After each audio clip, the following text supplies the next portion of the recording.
प्यारे बच्चों, आज इस वीडियो में हम करने वाले हैं कहानी का प्लॉट का जितने भी सारे प्रश्न उत्तर है, जितने भी प्रश्न हैं हम उन सभी प्रश्नों का उत्तर करेंगे, वो भी बहुत ही आसान भाषा में।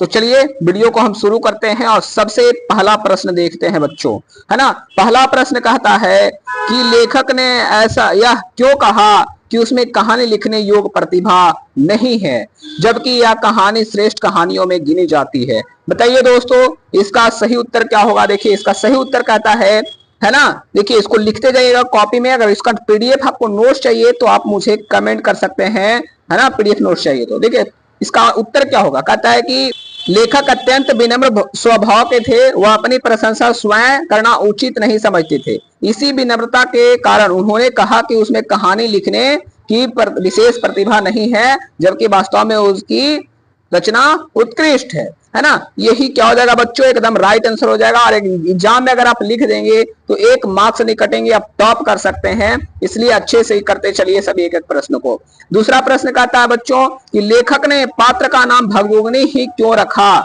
बताइए क्यों रखा, भगदोगनी ही नाम क्यों रखा है। तो इसका राइट आंसर हो जाएगा, कहता है कि यह कहानी ग्रामीण परिवेश पर आधारित है। ग्रामीण परिवेश यानी गांव के परिवेश में रहने वाले लोगों के आधार पर है। इसलिए लेखक ने गांव में प्रचलित एक देहाती और स्वाभाविक नाम भगजोगनी चुना, जो कहानी के वातावरण के अनुरूप है ना। यानी कहानी के अनुसार ये क्या हो गया, नाम फिट बैठ गया, जो गांव के अनुसार जो नाम होता है। इसलिए लेखक ने क्या किया, नाम भगदोगनी रखा। तीसरा नंबर प्रश्न कहता है साथियों कि मुंशी जी के बड़े भाई क्या थे। तो आपको पता ही, हमने कहानी में पढ़ाया है, क्या थे वो, विभाग में क्या थे, भाई जो बड़े भाई थे वो दरोगा थे। इसको याद रखना है। चौथा नंबर प्रश्न कहता है साथियों कि दरोगा जी की तरक्की रुकने का क्या कारण था। जो दरोगा जी की तरक्की रुक गई, क्या कारण था। तो दरोगा जी के पास एक उत्कृष्ट थी, बहुत ही महंगी घोड़ी थी, और कई अंग्रेज अधिकारी उसे खरीदना चाहते थे, लेकिन उन्होंने उसे बेचने से क्या कर दिया था, इनकार कर दिया था। इसी कारण अंग्रेज अधिकारी उसे नाराज हो गए और उनकी पदोन्नति पर क्या लगा दी, रोक लगा दी। ठीक है, यही इसका राइट आंसर हो जाएगा साथियों। पांचवा नंबर प्रश्न कहता है कि मुंशी जी अपने बड़े भाई से कैसे उऋण हुए, है ना। कैसे मतलब वो छूटे, है ना। तो कहते हैं देखिए, मुंशी जी ने दरोगा की घोड़ी को एक अंग्रेज अधिकारी को अच्छी कीमत पर बेच दिया। ऐसे प्राप्त धन से क्या किया, अपने बड़े भाई का क्या किया, ऋण चुकाया और उसे क्या किया, उससे उऋण हो गए, है ना। तो इस प्रकार से मुंशी जी ने अपने बड़े भाई का उऋण किया। ठीक है। छठा नंबर प्रश्न कहता है साथियों कि थानेदार की कमाई और फूस का तापना दोनों बराबर है। हमने बताया है कि इसका मतलब क्या होता है। ठीक है, लेखक ने ऐसा क्यों कहा है। तो देखिए इसका सही उत्तर है साथियों, कहता है कि लेखक का आशय यह है कि जैसे फूस की आग जल्दी बुझ जाती है, वैसे ही थानेदार की कमाई भी अस्थायी नहीं होता है। दरोगा जी के जीवन काल में जो सुख सुविधाएं थी, उनके निधन के बाद क्या हो गई, सब समाप्त हो गई, है ना। बात समझ में आ गया। कहते हैं आगे, 7वां नंबर प्रश्न कहता है कि मेरी लेखनी में इतना जोर नहीं, लेखक ऐसा क्यों कहता है। तो लेखक भगदोगनी के अनुरूप सौंदर्य का यथार्थ और पूर्ण वर्णन करने में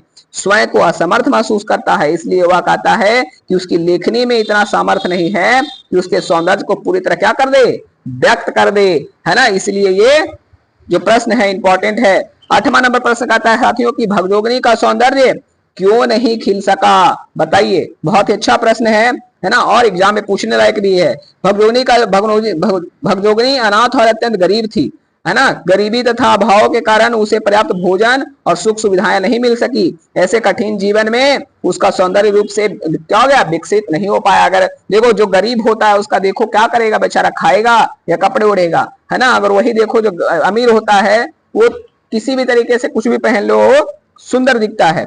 ठीक है, पर गरीब का कोई सौंदर्य नहीं होता है, गरीब अगर हो तब। इसलिए मेहनत करो, है ना। कहता है देखो 9वां नंबर प्रश्न कहता है कि मुंशी जी फांसी लगाकर मरना क्यों चाहते थे। देखिए इसका सही उत्तर कहता है कि भगदोगनी की दयनीय स्थिति देखकर मुंशी जी अत्यंत दुखित हो जाते हैं। अपनी गरीबी और असहाय से परेशान होकर वे जीवन से निराश हो जाते हैं और आत्महत्या करने के क्या करते हैं, प्रयास करते हैं, विचार करते हैं। ठीक है, तो इसका राइट आंसर हो जाएगा।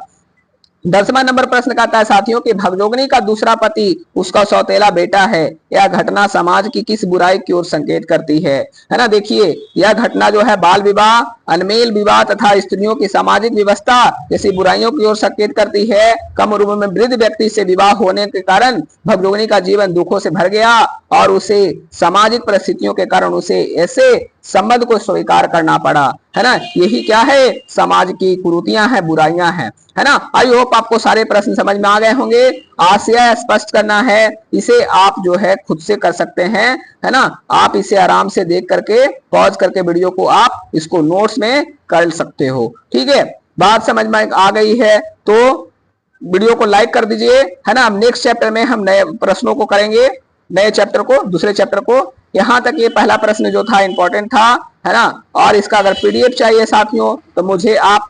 771767664143 पर आप मुझे मैसेज कर देना, मैं आपको इसका पीडीएफ भेज दूंगा, है ना। वीडियो अच्छा लगा है तो वीडियो को लाइक कर दीजिए, अपने दोस्तों के साथ शेयर कर दीजिए और चैनल को सब्सक्राइब करना मत भूलिए, है ना। हम ऐसे ही सारे आपको पीडीएफ प्रोवाइड कर देंगे और अच्छे नोट्स बना करके आपको दे देंगे। धन्यवाद वीडियो को अंत तक देखने के लिए।